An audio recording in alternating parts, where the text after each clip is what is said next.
সুপ্রিয় দর্শক, সবাইকে স্বাগত জানাচ্ছি বঙ্গ প্রেজেন্টস লাইফ ইজ বিউটিফুল এর সিজন 2-তে পাওয়ার্ড বাই দ্য স্কলারো।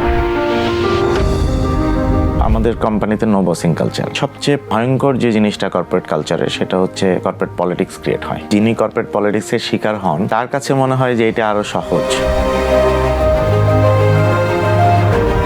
আজ আমি অফিস গেলাম, কাল হঠাৎ করে জবটা চলে যেতে পারে। এই ফিয়ারটা কোম্পানির জন্য ক্ষতিকারক, এমপ্লয়ের জন্য ক্ষতিকারক। হ্যান্ডসাম স্যালারি কিন্তু একটা মানুষকে মেন্টালি বা ফিজিক্যালি ঠিক রাখতে সহায়তা করে না। ডক্টর চিনার উপস্থাপনায় ও ওয়াহিদুল ইসলাম শুভ্রর পরিচালনায় life is beautiful powered by স্কলেরো দেখবেন প্রতি মঙ্গলবার রাত 8টায় ডিজিটাল প্ল্যাটফর্ম বঙ্গতে এবং প্রতি রবিবার সন্ধ্যা 6টায় 21 টেলিভিশনে।